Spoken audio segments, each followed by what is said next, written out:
দুইজন নারীর সাথে বেয়াদবি করলে মৃত্যুর সময় কালিমা নসিব হবে না। এই দুইজন নারী এতটাই গুরুত্বপূর্ণ আপনার লাইফে, তাদের সাথে আপনি বেয়াদবি করতে যাবেন না। এক নাম্বার কে জানেন? এক নাম্বার হচ্ছে আপনার মা। হয়তো এটা আপনারা অনেকেই জানেন, কিন্তু দুই নাম্বারটা অনেকেই জানেন না। এক নাম্বার মা। আপনি দেখেন একজন সাহাবী ছিল, নবীর সাহাবী আলকামা রাদিয়াল্লাহু তাআলা আনহু। তিনি মারা যাবেন অবস্থা, সাহাবা একরাম তার পাশে কালেমা পড়ছেন বারবার, কিন্তু আলকামা রাদিয়াল্লাহু তাআলা আনহুর মুখে কালেমা আসছে না। আল্লাহর হাবিবের কাছে সংবাদ দেওয়া হলো, ইয়া রাসূলুল্লাহ, আপনার সাহাবী আলকামা রাদিয়াল্লাহু তাআলা আনহু মারা যায় অবস্থা, মুমূর্ষু অবস্থায় আছে, তার মুখে কালেমা আসে না। আল্লাহর হাবিব সাল্লাল্লাহু আলাইহি ওয়াসাল্লাম বললেন, খোঁজ নিয়ে দেখো, তার মা হয়তো তার উপর অসন্তুষ্ট হয়ে বসে আছে। তার মায়ের কাছে যাওয়া হলো।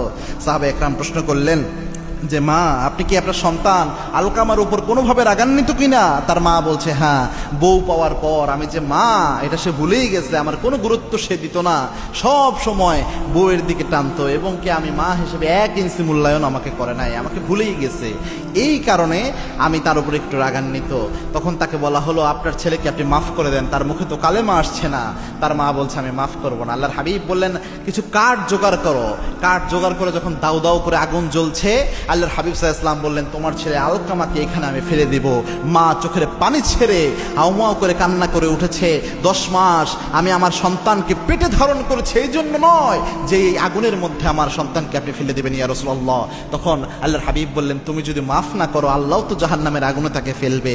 তখন আলকামা রাদিয়াল্লাহু তাআলা আনহুর মা বললেন, আমি আমার ছেলেকে মাফ করে দিলাম। সুবহানাল্লাহি বিহামদি। এই জন্য মায়ের সাথে যদি আপনি বেয়াদবি করেন, মায়ের সাথে যদি আপনি অনেক বড় অন্যায় করেন, জুলুম করেন, এজন্য কিয়ামতের ওই কঠিন ময়দানে তো শাস্তি হবেই, এবং শেষ সময়ে কিন্তু আপনার মুখে যে কালেমা রয়েছে এটা আসবে না।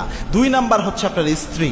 স্ত্রীর সাথে জুলুম করলেও কিয়ামতের ওই কঠিন ময়দানে তো আসামি হবেনই, মৃত্যুর আগ মুহূর্তে অনেক সময় কালেমা নসিব হয় না। এটা বাস্তব ঘটনা থেকে বলছি, অনেকগুলো ঘটনা এরকম রয়েছে, যারা স্ত্রীর সাথে অনেক খারাপ আচরণ করতো, তুচ্ছ-তাচ্ছিল্য করতো, স্ত্রী জুলুম হিসেবে নিয়েছে ওইটাকে, যে আমার উপর জুলুম করেছে, আর জুলুম করলে কালেমা নসিব হয় না, এটা হাদিসের ইঙ্গিত পাওয়া যায়।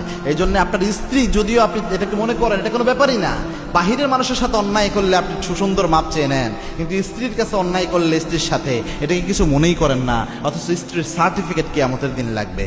এবং কি আল্লাহর হাবিব জানিয়েছেন, খায়রুকুম লিনিসাইকুম, তোমাদের মধ্যে ওই ব্যক্তি আল্লাহর কাছে সেরা হয়ে যায় যেই ব্যক্তি তার স্ত্রীর কাছে সেরা হয়ে যায়। আবার আল্লাহর হাবিব এটাও বলেছেন, ওই নারী সেরা যে নারী তার স্বামীর কাছে সেরা।